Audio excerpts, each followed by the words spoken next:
Hi, I'm Darius Cooper. Now, there are a lot of questions circulating around legislation and dog training, and I'm so very fortunate enough today to have an incredible panel.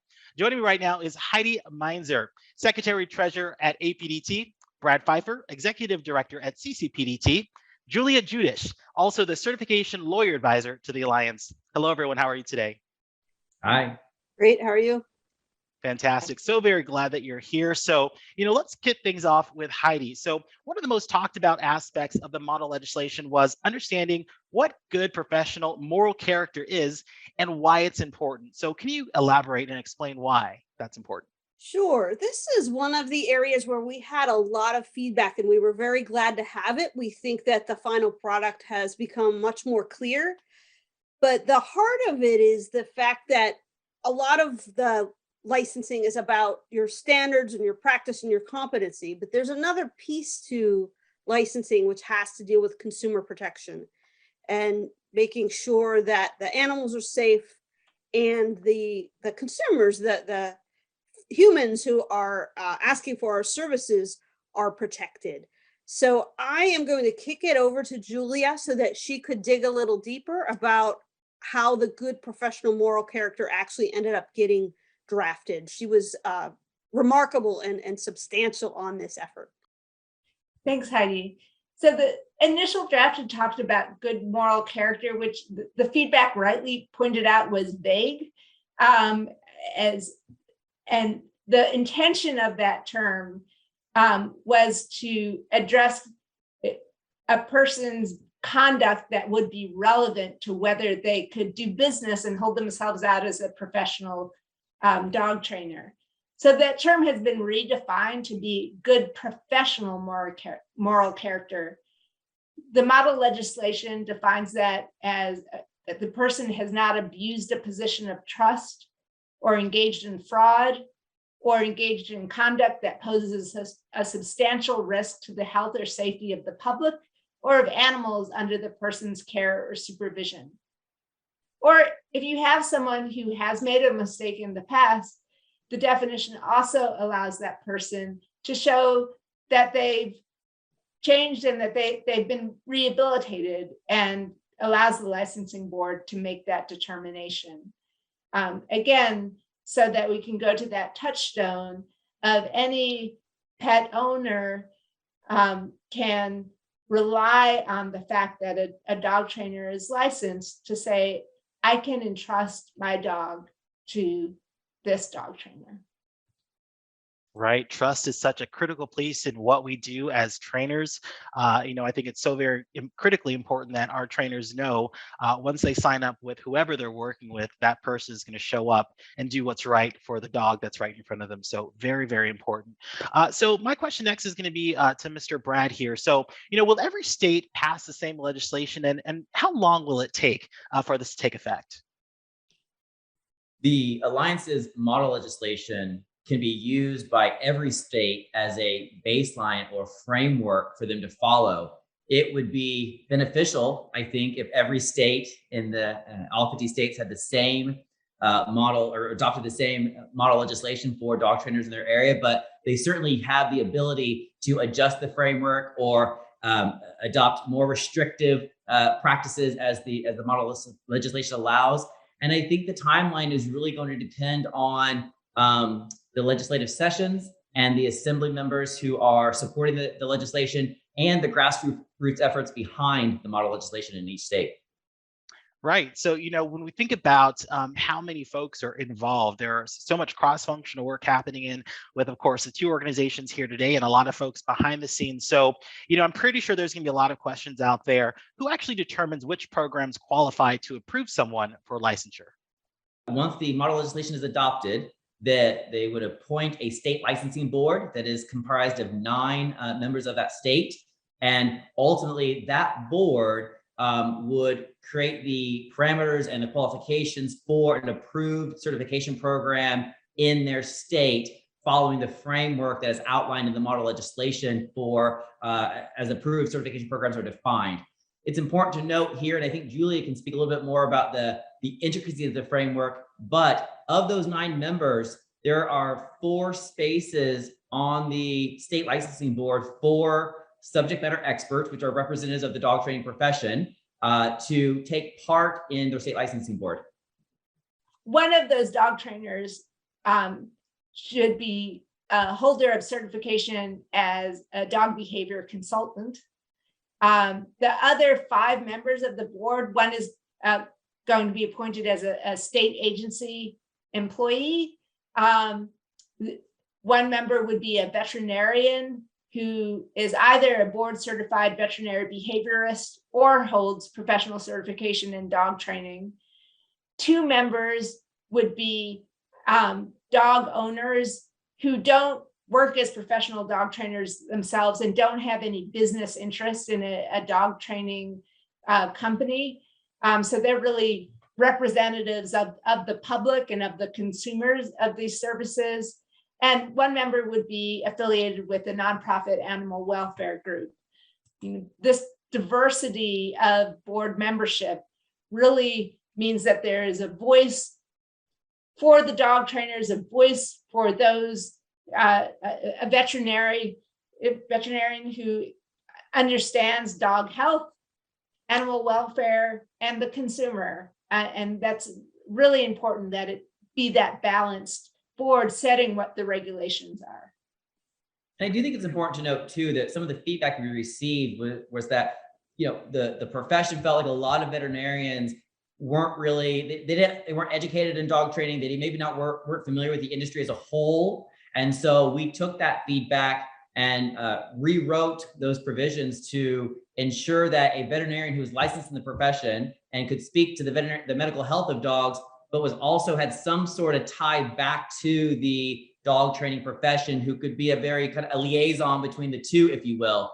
And this framework, in terms of having consumer representation, veterinary representation, and then the animal welfare, those are pretty, if Julie correct me if I'm wrong, are pretty standard when you're looking at composition of boards. There are certain positions you have to put on those boards. I think some of the concerns were that dog trainers were underrepresented on the licensing board, and we didn't want to make the board so large, you know, in terms of our recommendations, the state licensing board to be so large that we actually created, paralysis in a process.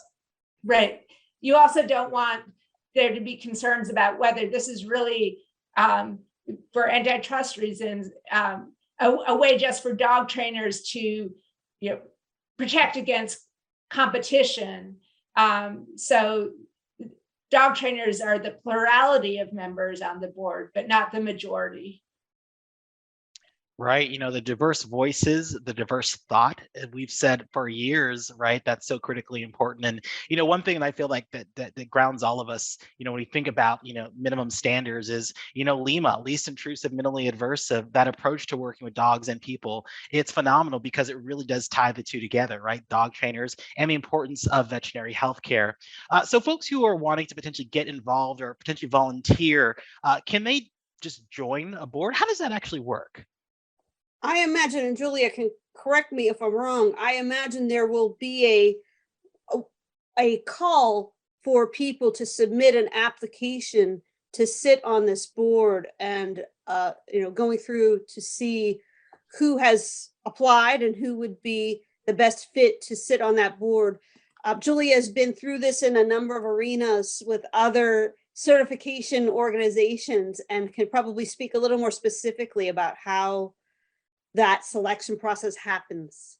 The governor, since the board is a state agency, the governor would appoint who's on that board, at least under the structure adopted by the model legislation.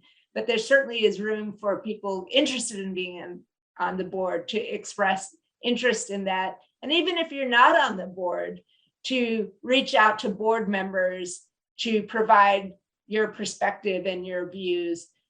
Also, for enactment of regulations, there is a notice and comment period that typically happens so that proposed regulations are shared with members of the public who have an opportunity to comment on that and to have their viewpoints considered, just as the Alliance did itself on a voluntary basis with its initial draft of the model legislation, which has now been enriched and improved by the comments that members of the dog training community provided.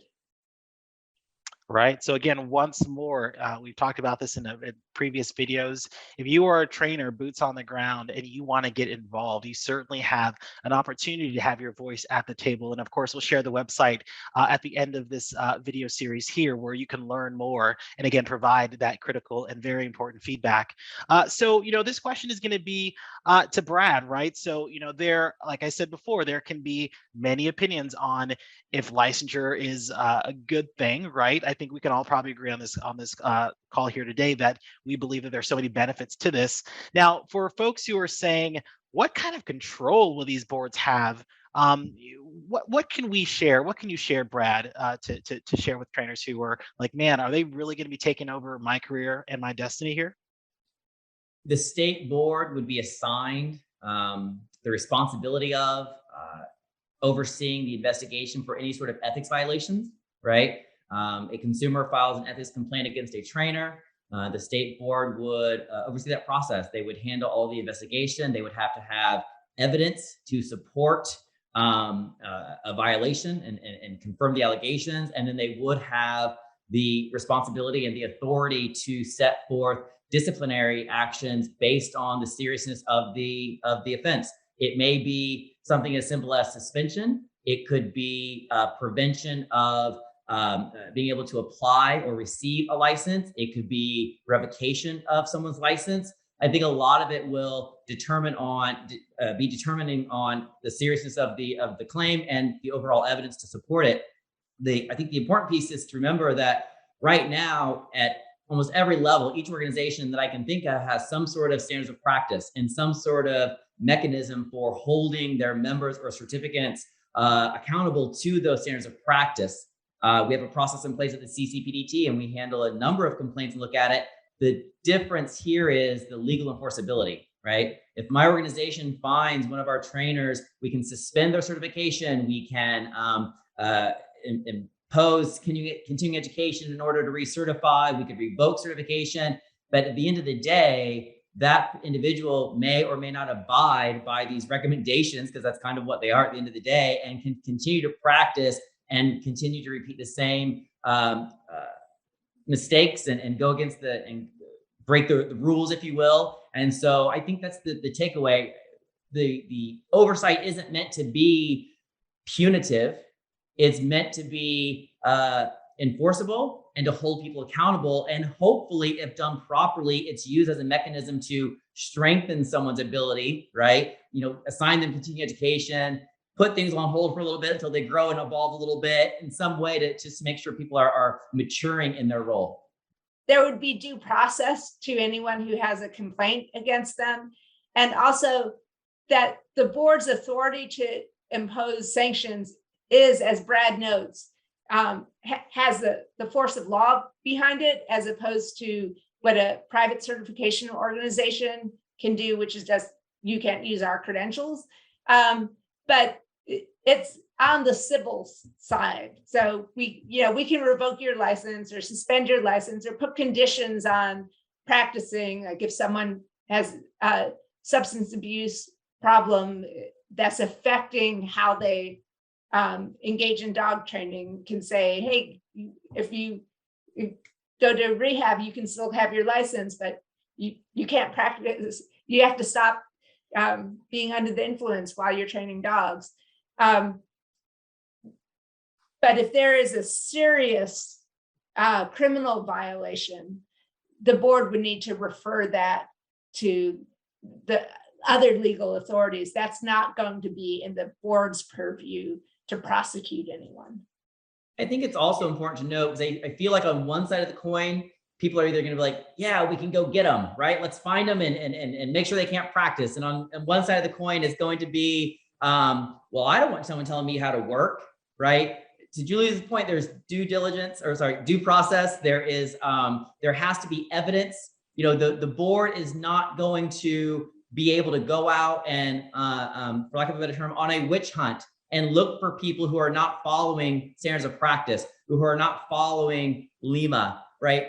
Much like it is now, organizations cannot take a stance. They cannot hold trainers accountable, nor will the state board be able to hold trainers accountable unless consumers, other training professionals, shed light on these allegations. And there has to be evidence to support a violation. It can't just be that you disagree with someone's practices, or that you heard that they do these things, or you read something on social media. There really does need to be evidence to support that there either is a serious violation, or there are multiple patterns of violations that support the idea that this person is not practicing safely and is in fact putting clients, their dogs, or the community at risk in some fashion.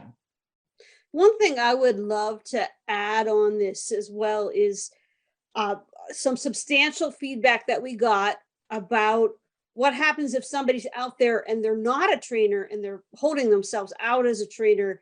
A lot of times states right now, if you're in a licensed profession and somebody's practicing without a license, handle that criminally. And we took a lot of feedback on this and made sure that it would be a civil violation versus going straight to a criminal violation, unless there was something substantial that would, otherwise be criminal. So that was, again, a way that we heard our members and certificates and made sure that we made a tweak that may be a little different for states, but across the board nationally, I think a lot of things are going that way, and we're going to be a leader now, thanks to input from our members and certificates on how to handle that particular scenario. Still protect us, so that if you're out there and you're not licensed and you're holding yourself out as being licensed, we're going to be protected if we're licensed, but not going the traditional route that may not have been the best answer. Right. And, let's be honest here, dog training is not the only unregulated industry within the United States. And of course, there are multiple changes and updates that things we're going to have to get used to with change. And of course, that comes with any type of change. But there are so many benefits, right? When you think about accountability, when you think about the importance of continued education, setting solid foundations for our trainers, and of always ensuring that the health and wellness of the dogs within our care and training, and of course their pet parents, are always going to remain our top priority. So Heidi, for trainers who are watching this now, where can they go to find out more information? The best place to go is the Alliance's website, which is www.prodogtraineralliance.org. We have up there the model legislation, we have our frequently asked questions, and the best part about it, we have a jot form for you to fill out so that we know what state you're in and what capacity you might be able to help out with. And if you've got questions, you can use that jot form or our email address there to let us know what your questions are. Thank you very much, Heidi. And thank you to this incredible panel for your expertise and passion on a topic that is impacting so many. Thank you very much, guys, and have a great day. Thanks, Darius.